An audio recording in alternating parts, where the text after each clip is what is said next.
Praise Lord. ദൈവനാമത്തിന് മഹത്വമുണ്ടാകട്ടെ.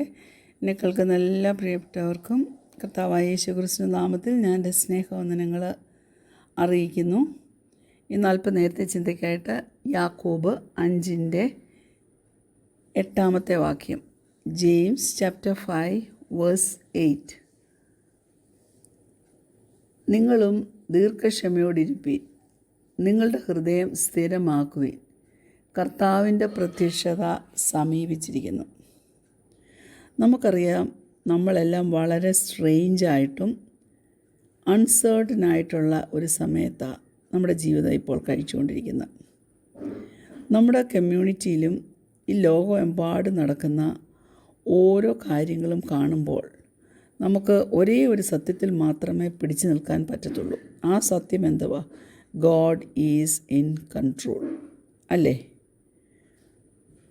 Bible പക്ഷേ നമ്മളെ എല്ലാ വിധത്തിലും എൻകറേജ് ചെയ്യുന്നുണ്ട്. യാക്കോബ് 5:7-9 വരെയുള്ള വാക്യങ്ങൾ നോക്കുമ്പോൾ നാം ഇങ്ങനെ കാണുന്നുണ്ട്: എന്നാൽ സഹോദരന്മാരെ, കർത്താവിൻ്റെ പ്രത്യക്ഷത വരെ ദീർഘക്ഷമയോടിരിപ്പീൻ. കൃഷിക്കാരൻ ഭൂമിയുടെ വിലയേറിയ ഫലത്തിന് കാത്തുകൊണ്ട് മുൻമഴയും പിന്മഴയും അതിന് കിട്ടുവോളോ ദീർഘക്ഷമയോടെ ഇരിക്കുന്നുവല്ലോ. നിങ്ങളും ദീർഘക്ഷമയോട് ഇരിപ്പീൻ, നിങ്ങളുടെ ഹൃദയം സ്ഥിരമാക്കുവിൻ, കർത്താവിൻ്റെ പ്രത്യക്ഷത സമീപിച്ചിരിക്കുന്നു. സഹോദരന്മാരെ, വിധിക്കപ്പെടാതിരിപ്പാൻ ഒരുവൻ്റെ നേരെ ഒരുവൻ ഞരങ്ങി പോകരുത്. ഇതാ ന്യായാധിപതി വാതിൽക്കൽ നിൽക്കുന്നു. Praise God.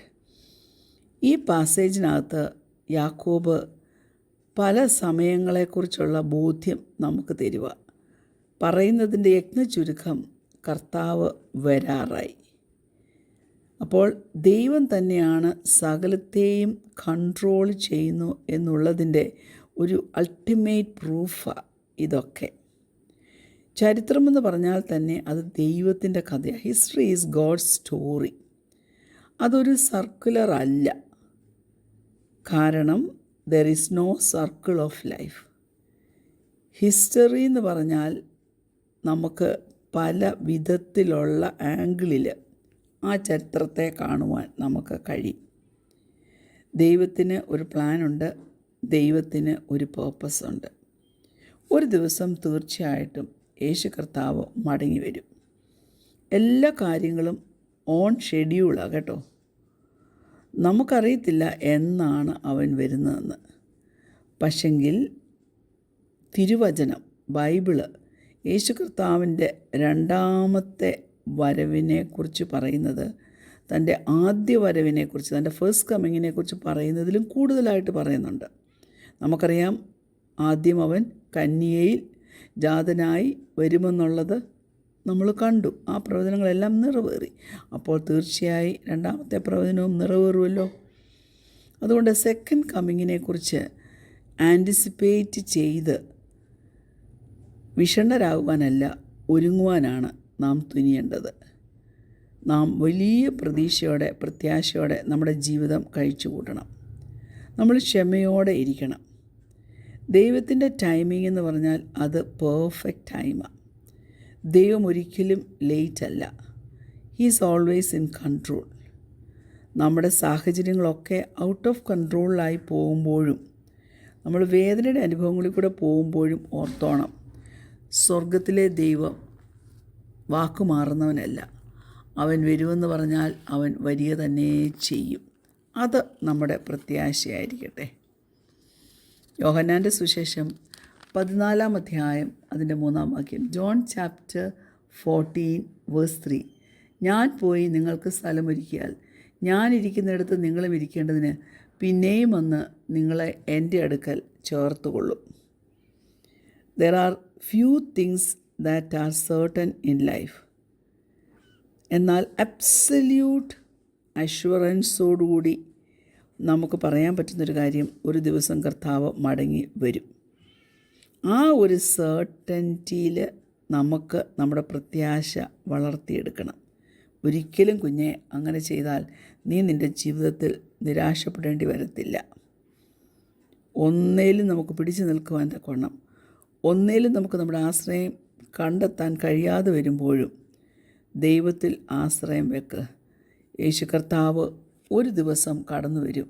എല്ലാ സംഗതികളെയും പുതുതാക്കുന്ന അവൻ്റെ വലിയ പ്രവൃത്തി നമ്മുടെ ജീവിതത്തിൽ സന്തോഷവും സമാധാനവും കൊണ്ടുതരിക തന്നെ ചെയ്യും.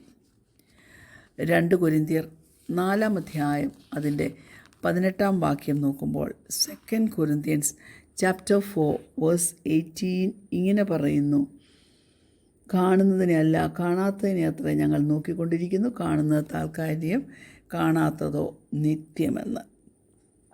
എന്തുവാണ് എന്നേക്കുമായി നിലനിൽക്കാൻ പോകുന്നത്?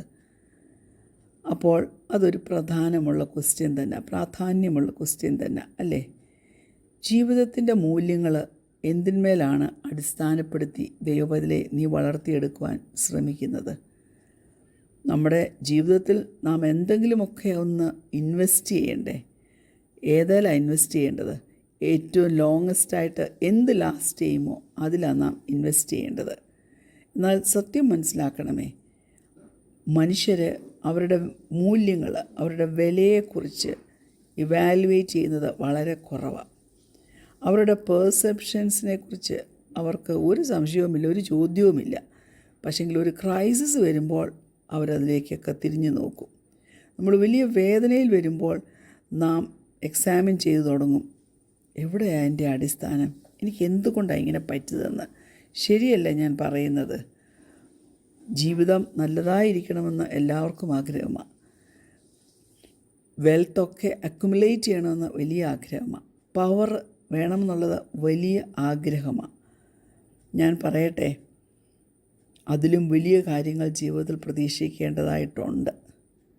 അതുകൊണ്ട് കുഞ്ഞെ, നിൻ്റെ വാല്യൂവിനെ ഒന്ന് ഇവാലുവേറ്റ് ചെയ്യാൻ വേണ്ടി നീ ഒരു ക്രൈസിസിന് വേണ്ടി വെയിറ്റ് ചെയ്യുന്നതിന് ഒരു കാരണവുമില്ല കേട്ടോ.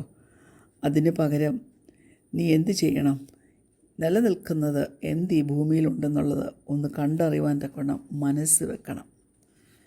ലോകത്തിൽ നോക്കുമ്പോൾ അവിടെയും ഇവിടെയുമൊക്കെ മനുഷ്യർ ചിലതിനൊക്കെ വില കൊടുക്കുന്നതായിട്ട് കാണാം. നാളെ എന്ത് ഭവിക്കും എന്നുള്ളതിനെക്കുറിച്ച് ആർക്കും ഒരു വിചാരവുമില്ല.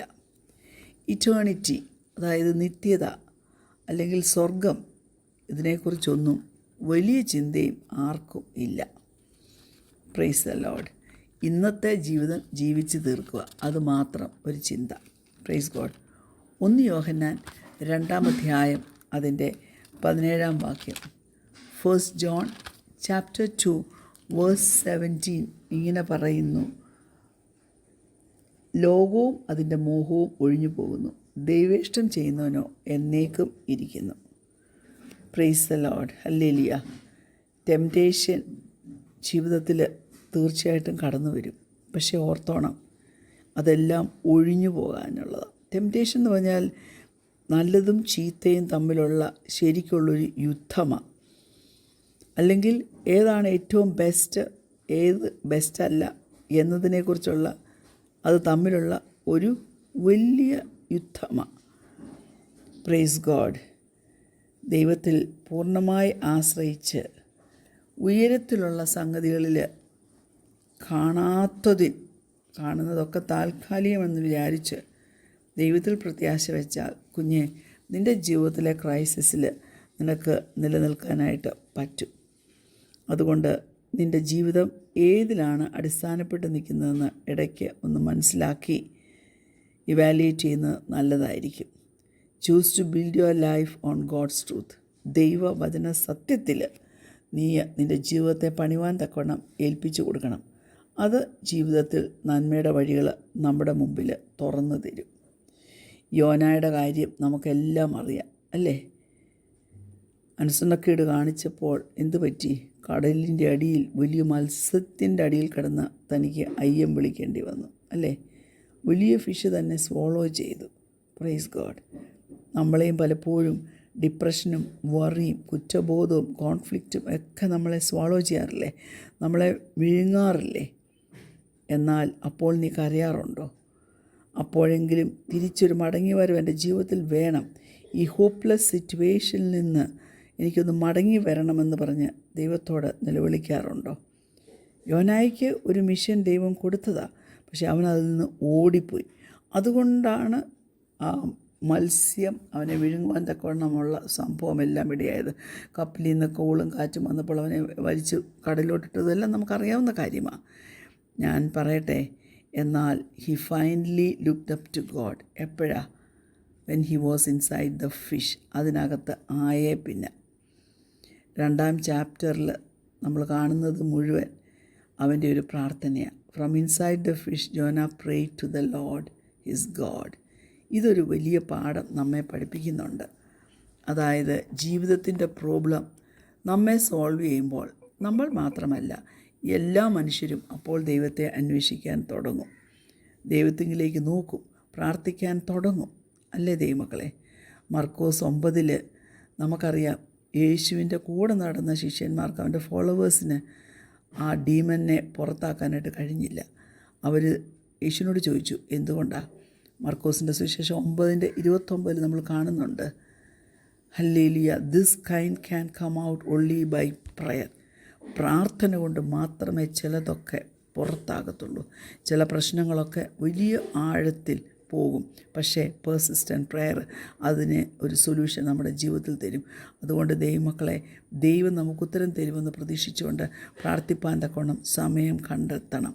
അതേക്കുറിച്ച് ദൈവസന്നിധിയിൽ അറിയിക്കുമ്പോൾ ഹല്ലേലൂയ, ദൈവം തൻ്റെ കൃപയിൽ നമുക്കതിന് മറുപടി തന്ന് നമ്മെ സ്വതന്ത്രരാക്കും. മടുത്തു പോകാതെ പ്രാർത്ഥിക്കണം. Never give up. ദൈവം നമ്മുടെ വിശ്വാസത്തെ വർദ്ധിപ്പിക്കും. പേഴ്സിസ്റ്റൻറ്റ് പ്രയർ നമുക്ക് അതിന് ആവശ്യമാണ്. അതുകൊണ്ട് നിങ്ങളിൽ ആരെങ്കിലും ഇന്നൊരു ഹോപ്പ്ലെസ് ഫീലിങ്ങിൽ ഇരിക്കുവാണെങ്കിൽ ദൈവത്തോട് നോക്ക്, ദൈവമുഖത്തേക്ക് നോക്ക്, ദൈവത്തോട് പ്രാർത്ഥിക്കുക. അപ്പോൾ അവൻ പ്രാർത്ഥന കേട്ട് നിനക്ക് ഉത്തരമരുളുമെന്ന് വിശ്വസിക്കുക.